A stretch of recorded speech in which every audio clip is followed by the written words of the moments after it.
नमस्कार दोस्तों, मेरा नाम है अनिकेत सेठ और स्वागत है आप सभी का एक बार फिर से हमारे यूट्यूब चैनल एससीपीसी जोन में।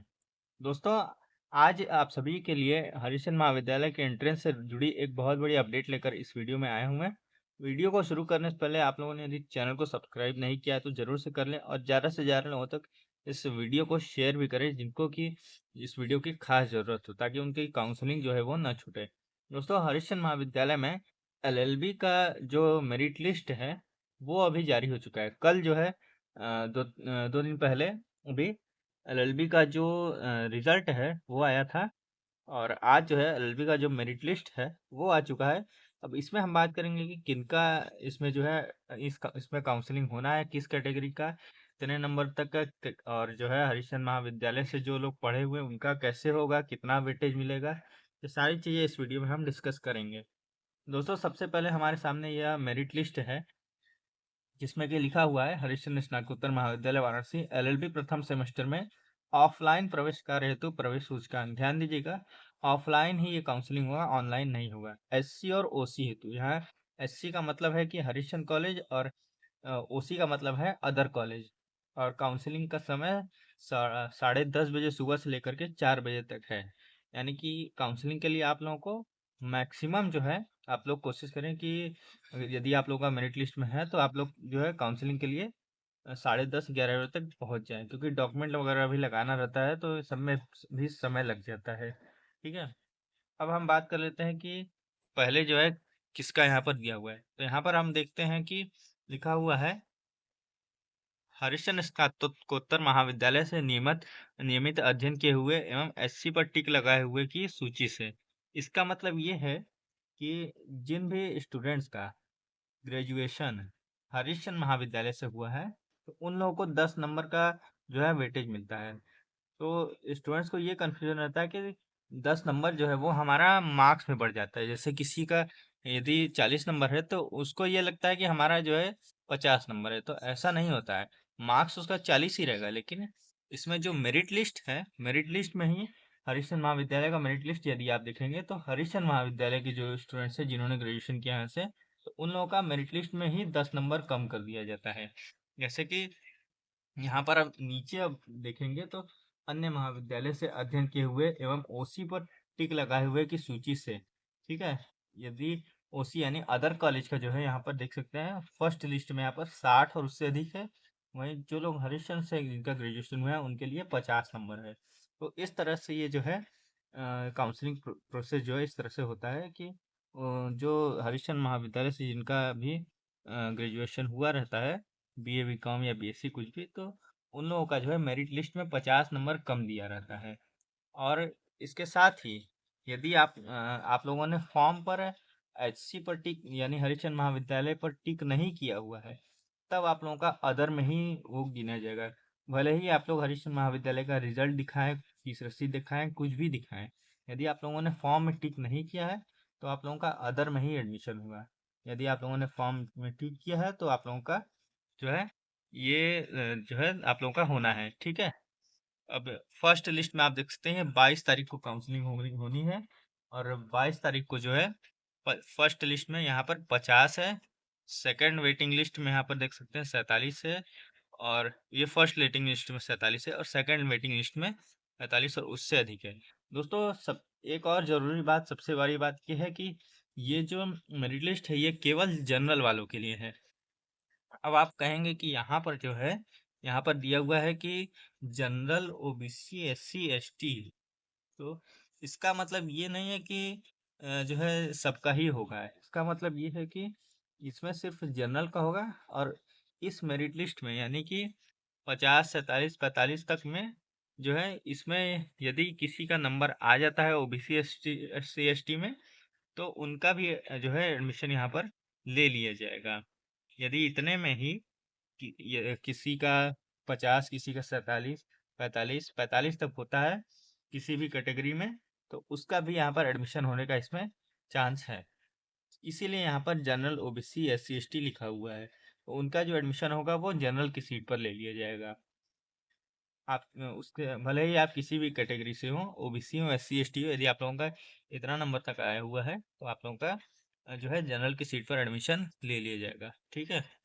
ये था जो है जनरल ओबीसी एससी एसटी का। और यहाँ पर हम देख सकते हैं ये जो है यह अदर कॉलेज।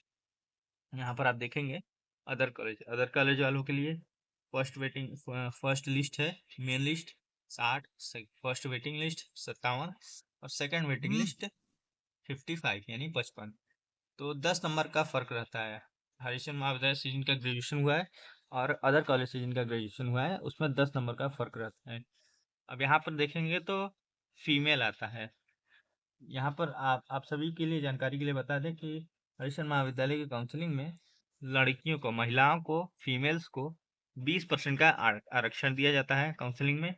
तो यहाँ पर जिन्होंने भी जो है फीमेल में जिन्होंने जो है हरिशन महाविद्यालय टिक किया हुआ है फॉर्म में, जिनका भी ग्रेजुएशन फीमेल में जो है हरिशन महाविद्यालय से हुआ है, तो उनका जो है फर्स्ट लिस्ट है 45 नंबर, फर्स्ट वेटिंग लिस्ट है 42 और सेकंड वेटिंग लिस्ट है 40।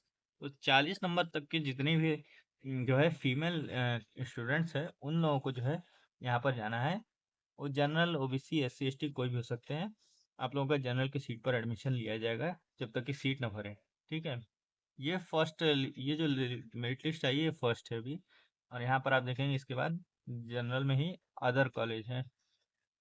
अदर कॉलेज में भी वही सिस्टम है कि 10 नंबर का इसमें जो है आप लोगों को फर्क मिलेगा। इसके बाद आता है जो लोग जिन्होंने एससी टिक किया हुआ है यानी हरिश्चंद्र महाविद्यालय के जो है, और उनका जो है कोई भी जो है यहाँ पर देख सकते हैं सेना में सेवारत, एफएफ, पीएच फिजिकली जो होते हैं, और उनका जो है समस्त यानी सभी को बुलाया गया है। इसमें जो है उन लोगों का एडमिशन ले लिया जाता है। जैसे किसी का वेटेज होता है सेना उना का वेटेज जो होता है, तो उन लोगों का जो है सभी का एडमिशन लिया जाएगा यहाँ पर सीट बचने तक।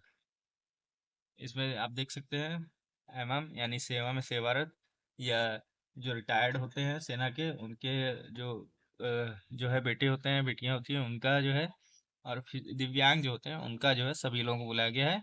बाकी उसी हिसाब से जो है एडमिशन ले लिया जाएगा। और बात करें यहाँ पर ईडब्ल्यूएस के लिए, तो ईडब्ल्यूएस के लिए यहाँ पर आप देखेंगे तो जो हरिशन महाविद्यालय से है तो उसके लिए जो है फर्स्ट वेट लिस्ट है 42, फर्स्ट वेटिंग लिस्ट है 37, सेकंड वेटिंग लिस्ट है 33। तो 33 नंबर तक जो है ये ईडब्ल्यूएस में गया हुआ है, जो कि हरिश्चंद्र महाविद्यालय से इनका ग्रेजुएशन हुआ था। और बात करें अगर अदर कॉलेज की, तो यहाँ पर वही चीज़ है, 10 नंबर बढ़ जाता है 52, 47 और 43। अब इसमें जो है हम अब बात कर लेते हैं कि डॉक्यूमेंट क्या क्या लगेंगे। नीचे आप देख सकते हैं कुछ इंस्ट्रक्शंस भी लिखे हुए हैं कि आमंत्रण अभ्यर्थी के प्रवेश की गारंटी नहीं है, यानी कि आप लोगों को बुलाया जाएगा काउंसलिंग के लिए। इसका मतलब ये नहीं है कि आप लोगों का एडमिशन कंफर्म ही हो जाए। हो सकता है सीट फुल हो जाए तो आप लोगों का एडमिशन कैंसिल भी हो सकता है। अब सेकंड पॉइंट है समर्थ पोर्टल पर रजिस्ट्रेशन किए गए फॉर्म 2 प्रतियों में लाना अनिवार्य है। मैंने आप लोगों को पहले भी वीडियो के माध्यम से बताया था कि समर्थ पोर्टल से आप लोगों को 3 पेज का एक फॉर्म डाउनलोड कर लेना है अपना, और कैसे उस फॉर्म को जो है आप लोगों को काउंसलिंग में लाना जरूरी है। फॉर्म कैसे डाउनलोड होगा उसकी चैनल पर हमारे वीडियो है, आप लोग जो है जा करके उसको देख सकते हैं। और विधि प्रथम सेमेस्टर प्रवेश हेतु पात्र अभ्यर्थियों की उपस्थिति प्रवेश कार्य के दिन में 12 बजे अनिवार्य है, अन्यथा की स्थिति में समस्त जिम्मेदारी अभ्यर्थियों, यानी 12 बजे तक आप लोगों को काउंसलिंग में पहुंच जाना है। अब बात कर लेते हैं कि डॉक्यूमेंट्स क्या क्या लगने वाले हैं काउंसलिंग में। इसी में आप जो है नीचे जाएंगे तो यहाँ पर देख सकते हैं आप काउंसलिंग के लिए आवश्यक पत्र जाते यानी कि जो डॉक्यूमेंट्स आप लोगों को काउंसलिंग में लाने हैं उन सभी का लिस्ट यहाँ पर दिया हुआ है। इसको हम आप लोगों को एक्सप्लेन करके जो है विस्तार में बताते हैं। देखिए फर्स्ट नंबर पे है समर्थ पोर्टल पर रजिस्ट्रेशन किए गए फॉर्म 3 पेज का 2 प्रतियों में लाना अनिवार्य है। मैंने आप लोगों को पहले भी बताया है, समर्थ पोर्टल से आप लोगों को 3 पेज का फॉर्म जो है वो प्रिंट आउट निकाल लेना है, और उसको आप लोगों को लाना जरूरी है, अनिवार्य है। उस सारे डॉक्यूमेंट्स, ये जितने भी डॉक्यूमेंट्स मैं आप लोगों को बताऊंगा ये सारे 2 सेट में होने चाहिए, यानी कि एक एक सेट अलग एक सेट अलग, 2 सेट में आप लोगों को तैयार करने हैं। और दूसरा पॉइंट है यहाँ पर देख सकते हैं महाविद्यालय में प्रवेश की हेतु आवेदन किए गए आवेदन पत्र की 2 प्रति, यानी कि आप लोगों ने जो एंट्रेंस का फॉर्म भरा था तो उस समय आप लोगों को जो प्रिंट आउट मिला था एंट्रेंस फॉर्म का, वो फॉर्म आप लोगों को लाना है 2 सेट में। और इसके बाद हाई स्कूल, इंटरमीडिएट और स्नातक की अंक तालिका, यानी कि हाई स्कूल और इंटर और ग्रेजुएशन का मार्कशीट आप लोगों को लाना है। ग्रेजुएशन के मार्कशीट में ध्यान है, जिन भी स्टूडेंट्स का यदि RW है छठवें सेमेस्टर रिजल्ट में, यानी रिजल्ट विथहेल्ड है, तो उन लोगों का एडमिशन नहीं लिया जाएगा, कैंसिल कर दिया जाएगा। रिजल्ट विथहेल्ड जिनका भी है, तो जब वो क्लियर करा लेंगे तभी उन लोगों का एडमिशन जो है वो लिया जाएगा। और जिन भी लोगों का यदि ऑनलाइन रिजल्ट आया हुआ, भाई हार्ड कॉपी नहीं आया हुआ है, तो उन लोगों को अपना जो छठवां सेमेस्टर का रिजल्ट है उसको महात्मा गांधी काशी विद्यापीठ से वेरीफाई करा लेना है। अब जो है चौथा पॉइंट है, 2 रंगीन पासपोर्ट साइज फोटो लानी है आप लोगों को, ठीक है। रैगिंग रोकथाम हेतु 2 प्रति में अंडरटेकिंग स्वयं अभ्यर्थी का एवं पिता का हरिश्चंद्र स्नातकोत्तर महाविद्यालय की वेबसाइट पर उपलब्ध है। 5वां नंबर जो है वो एक अंडरटेकिंग का फॉर्म होता है, जो इसमें कि आप लोगों को वो फॉर्म अंडरटेकिंग का जो है कॉलेज के वेबसाइट पर मिल जाएगा, वहाँ से आप लोगों को डाउनलोड करके उसमें जो है 2 सेट में लगाना है, ठीक है। तो अंडरटेकिंग का जो लिंक है वो आप लोगों को मैं डिस्क्रिप्शन में दे दूंगा, वहाँ से आप लोग जो है अंडरटेकिंग डाउनलोड कर सकते हैं। अब अगला पॉइंट है, ईडब्ल्यूएस हेतु वित्तीय वर्ष 2026-27 का ईडब्ल्यूएस प्रमाण पत्र 2 छायाप्रति एवं मूल प्रति। जिन जो भी स्टूडेंट्स हैं जिन्होंने अपने फॉर्म में, जनरल के स्टूडेंट्स हैं, जितने भी स्टूडेंट्स हैं उन्होंने अपने फॉर्म में ईडब्ल्यूएस क्लेम किया है, उन लोगों को अपना जो ईडब्ल्यूएस का सर्टिफिकेट है वो 2 जो है सेट में 2 फोटोकॉपी और ओरिजिनल भी लाना है। जो जितने भी डॉक्यूमेंट्स हैं यहाँ पे सारे डॉक्यूमेंट्स जो है ओरिजिनल है।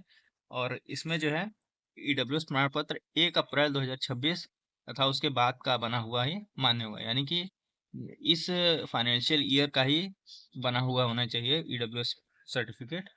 यदि वो पिछला है तो वो मान्य नहीं होगा। और उत्तर प्रदेश सरकार द्वारा निर्गत ईडब्ल्यूएस प्रमाण पत्र ही मान्य होगा, यानी कि किसी अदर स्टेट का जो है वो ईडब्ल्यूएस सर्टिफिकेट नहीं होगा, यूपी का ही होना चाहिए।